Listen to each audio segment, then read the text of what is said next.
Morning guys, quick exploration here into the suspension components on the near side of an XC90, and I hit a pothole not so long ago, a couple of days back, and there's been a bit of a clonk coming from the front left hand corner. I suspect what it is that the drop link here, or sway bar link, has received some damage as a result of the impact. Just bring you a little closer here. So what this does basically is it connects the end of this bar here, that joins onto the other side, goes underneath the engine, stops the car rolling around, hence the name roll bar and anti-sway bar, whatever. At the end of this joining piece here that just joins the suspension strut onto the end of the anti-roll bar, it's just a bar of metal with a ball joint at each end. An old dead one here. These joints are supposed to be really tight, nice and solid, but what happens if they sustain damage, and this is also the lower end, I think this is probably what's happened here, is they end up very, very floppy. And it's absolutely useless at doing this job in that instance, so we need a nice tight joint at both ends, and I think this bottom one here has sustained some damage. Now these can be a bit tricky to get off, and you'll notice in the end here, show you a close up on this one, there is actually a fitting for a hex key to go in the middle if you're using ring spanners. My advice to you, do not attempt to use ring spanners to remove any kind of ball joint. There is also a flattened section on some of these, you can see here, that allows you to put a spanner onto there again to facilitate taking the end off. Now, as I've mentioned before, my advice to you is if you're getting at all serious about home maintenance, you need a cordless impact driver. Most manufacturers of cordless tools make these. It's just a 1/2 inch impact driver. With one of these, the nice thing you can do is basically just whiz the bolt in and out with a bit of lubricating oil, penetrating oil on there in advance, and sometimes a bit of heat, and that will allow you to just pop it off without having to fiddle around with hex wrenches and all that kind of stuff to lock this piece, which does rotate, or at least it shouldn't, but it does when it's damaged, like this one here. So in a situation where you have a nut like this one here, this has been wax oiled in place, I'll just bring you in a little closer. And what we're going to do to begin with is clean this up as best we can. I'll get a little wire brush on that in a second. Give it a good squirt of some penetrating oil. Leave that to sit for a few minutes, and then see what we can do with the appropriate impact driver socket and see if we can whiz that off there. So bear with me, let's just give this a clean up.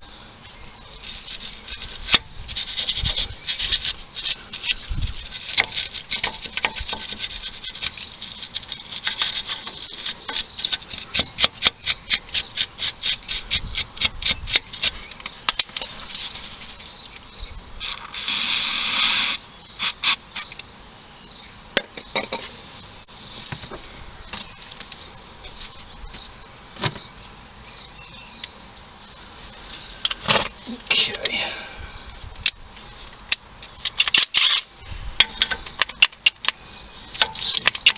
Let's see if we're feeling lucky.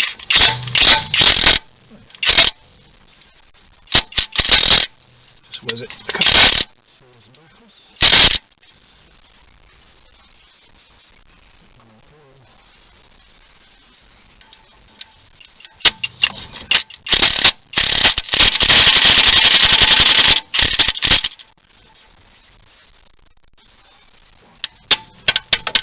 That back. Might need that.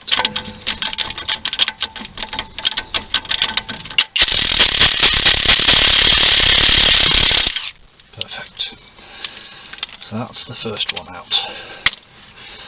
That is a 19mm at the top. The one at the bottom is a smaller one, counterintuitively, and it's a 17mm. I'm going to have to go at this one from the other side. So I might need a what cable socket to get onto this one. Let's see.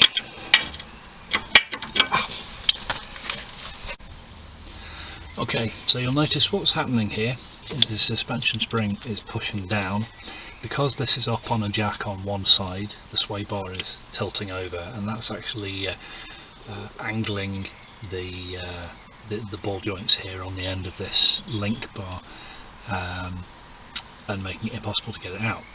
This often happens when you're working on stuff on a jack rather than a 4-post lift, so it's a curse of the home mechanic. Little tip for you here. What I've done is I've got an axle stand underneath the subframe. You can see it around there, and I'm just going to use the trolley jack here with a rubber bung on it underneath the bottom ball joint, just to raise up the wheel assembly here, and what that's going to do is it'll release tension by compressing this spring slightly.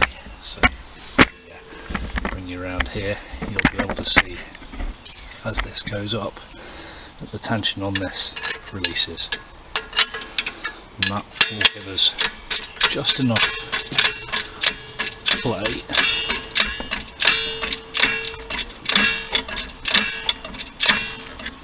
to be able to comfortably release these components, also to unscrew the bottom one. There you go, little tip for home working. Typically when you're going up one side on an axle stand, you might need to put something underneath the carrier. Be careful of using the rotor itself as a mechanism for propping stuff up, because remember it's only held on with a tiny little bolt, sometimes one on both sides. Those are really only in place during the assembly process to hold things tight. Ordinarily it's the wheel bolts or wheel nuts, depending on whether you've got European or US car, because US cars tend to have studs that a nut goes onto rather than a bolt that goes through into the wheel carrier. But basically the rotor itself, when the wheel is off, is not a secure jacking point, so we go underneath, under the bottom ball joint itself. Okay, so let's pop this off and have a look.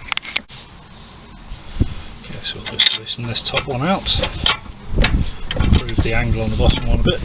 I'll just move you over there.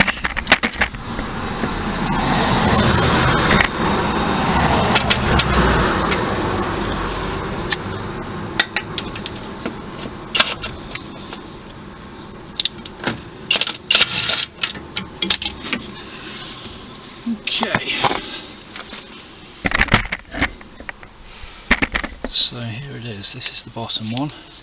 It's taken a knock, but it's still pretty stiff. I'm not unhappy with that. Again, top one's pretty stiff as well. I think this is serviceable. I'm going to stick it back on. Now I will order myself a spare one, they're pretty cheap, only a few pounds, at 19, 20 quid as I recall. But I'll pop this one back on for now, and the fitting procedure is just the straight reverse of taking it off. We need to make sure that we're not the wrong side of this cable here. That's the ABS sensor, goes down here to the ABS tone ring, which is inside the hub on the end of the drive shaft. So you need to be careful of that. Make sure that you remember where it came off, where it goes back in. And remember also that we're going to need to jack this back up to refit, same as for removal, just to give yourself the best chance. But that little tip there of just compressing the suspension leg a touch using a trolley jack will get you out of trouble 9 times out of 10 if weird things start happening. And it usually be because if you've got one corner jacked up, the suspension is working to stabilise the car, of course. In this case the roll bar is pushing up as the suspension leg is pushing down. There we go. I'll stick this back on now and get another one ordered.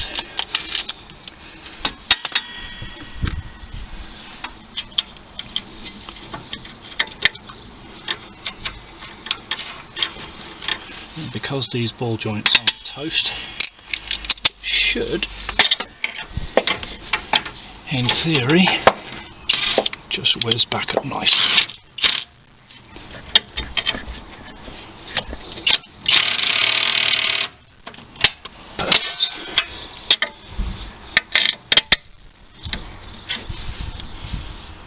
That's a 17 on the bottom.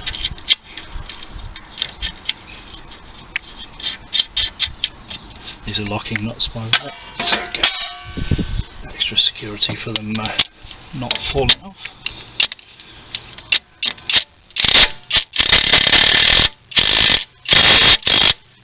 That's it, job done. If you use the proper tool for the job, no mucking around. Right, that's it guys. I will get another one of these ordered. I'll do a straight switch out video. It takes no more than 10 minutes if you're well organised to take the wheel off. 1 bolt, 2 bolts. Might need to jack the hub carrier up of course, but that's 30 seconds for that. New one goes on, 2 bolts, 1 bolt, 2 bolt, wheel goes back on. Simple. So there you go guys, super easy procedure to remove and replace a drop link. In this case I haven't changed this one, but I will. I've got another one in stock and change that. At the minute that's still serviceable, so I'm going to leave this one in play for now. My advice to you one more time, yes there is a locator here for a Torx bit or an Allen key in some models, and you could try and wrestle this thing loose with a ring spanner.